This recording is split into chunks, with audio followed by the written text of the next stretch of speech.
I'm well. I hope you are too. What an impressive performance from your team on Saturday, a 45-13 win against the main team that had won six in a row. What did you like most about the way your guys played? I liked our preparation. I mean, the last 2 weeks, I think we've been playing our best ball. I think that our preparation has been real solid. I think that, the players that, you know, that we have, they're highlighted players are playing a really high level, and those that in that maybe not as recognizable or contributing in a big time way. I felt like we answered so well offensively. We had a couple things early in that game, could have really swung things. They had a miscue on their punt. They snapped it over the head down in the low red area, and we were able to get up 14 nothing. But then we turned around and got a punt block, but they were offsides, so we dodged that bullet. There was a couple of bullets we did dodge, but every time that they would make a run or get something on the board. Our offense was really explosive and was scoring, pretty quickly, both run and pass. And, I think we just played a complete game with obviously the takeaway every week of the things we need to dramatically improve upon. We've identified those things and knowing that those things can beat you going down the road. So I was pleased as the overall performance. It's always a daunting task. I was disappointed that the Moose wasn't up there anymore. I mean, again, that was second time up to the Kenny Bunk truck stop and no Moose, but we did have a really good travel plan. It was good. Came in and played very well and walked away with another W. So couldn't be more happy. Question for you from Steve. Good morning, Steve. Morning, Rob. Morning, Coach. Hey, Max. Coach, just three penalties. It's been a focus for you lately, and they certainly played a pretty clean game. They played a clean game, and we had a really good officiating crew. I mean, you got to give credit where credit's due. They let us play. They let both sides play. I thought that they called the things that were necessary, and I thought it was just a really good flowing football game, and very much appreciated how they approached the game. They knew the importance of the game, and they called it as a championship football game, which it was.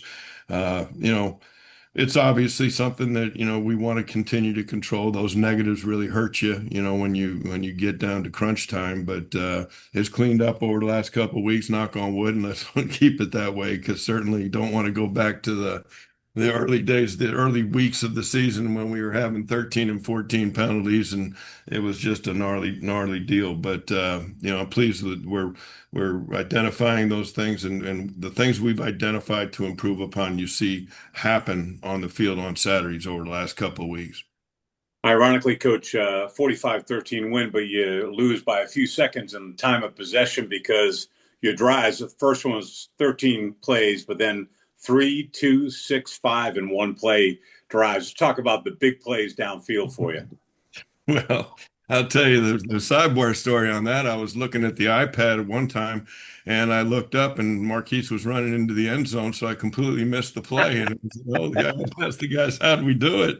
But no, I mean, we were fortunate. I mean, our offensive line, our whole team played our most physical game. I felt, both sides up front, I thought were extremely physical. We had knocked back on defense, and we were able to push around on offense.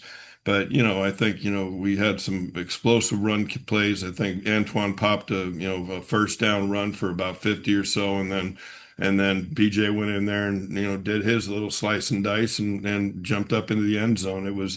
It wasn't easy. It was just, I think they were really well blocked plays and really good, good, really eye control and vision by BJ when he's able to cut back on some things. It's pretty impressive. But we've got that ability. We've had it all year long to be quick strike. And, time of possession, it can be argued one way or the other as an important factor. Right. Certainly, when you look at a game where you don't have it very long, but still score a lot of points, Right. you can live with that result. The point you don't want to be in is when you can't get the ball back to score points.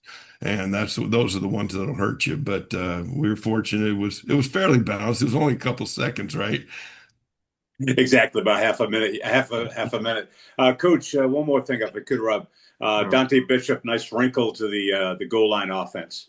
Yeah, the boys put that in, planning them to cook that up on Thursday, and so I really had no idea. Fleming came up to me. I already talked to the officials. We got to change Dante into a number 99 right now so he can be eligible. I said, for what? He said, well, we got a little play in there on the goal line. And it really shows you what a dynamic kid that kid is. He came in, he played tight end in high school, and it was really well designed. And it was just, he was a very soft-handed catch and really cool to see it happen. And we needed it. Thanks, Coach. Thanks, Rob. Yeah, no problem. And let's talk, Jim, a little bit about Antoine Zay, 202 yards. We've seen him, the bruising back that where he wears people down, but not that kind of burst in the long runs that he was able to have Saturday. But as I mentioned before to Steve, the things that we've identified as necessary improvements to make improvements each week we start seeing on the field. And when we looked at the Elon game, there were a number of downfield situations and up front, where if we had just gotten the second level linebacker, if we had just stuck a little bit longer on a wide receiver block, we might have been able to crack some more explosives in the run game. And I think that's what we saw. I think our offensive line did a fabulous job. They were climbing to the second level and they were able to pick up some people. And the one explosive run that I know he had a couple, but the first explosive run that Antoine had was really phenomenal. It was the kid. It was Trey Alexander came on up and he got to the second level, then turned on another guy and it opened up a crease and as a result of that, it's right up the middle and the secondary couldn't be in the right position, even though they were fit in the right area. So those were really well constructed, well blocked, and really high level effort on those guys to be able to get second level and extra effort type blocks to keep the run game explosive. And I wanted to touch a little bit on your defense. You hold them to 13 points, and they were the number one rushing offense, I believe, coming in the CAA. You hold them to 45 yards on the ground. What were you able to do so well on that side? Well, I think we're extremely well coached and very well disciplined in terms of our run fits and our techniques. We spend so much time on the fundamentals that they showed up as well. We're playing square bodies. We're able to, get off of blocks and make some things happen. I was real impressed just looking at the game book at the end of on the way home. That we came out in the second half and we're 100% in third down conversions, which makes days a lot easier. But the elimination of the running game for what we were concerned about was effort. It was good technique and it was good fits. So and I think we continue to tackle at a high level and we need to do that. Fundamentally, it's the most important defensive fundamental is tackling, and I think we were able to do that. And as a result of, of early down success, first and second down, we were able to use a lot of vision coverages where we can drop and break on underneath throws. And I thought, we were swarming the ball pretty well. Where we need to improve is getting the ball out. We need to create some more turnovers. It's been a couple weeks. With that victory, you earn a share of a second straight CAA title, but I think I read that you guys have never been undefeated in the course of a conference season. I think that's right.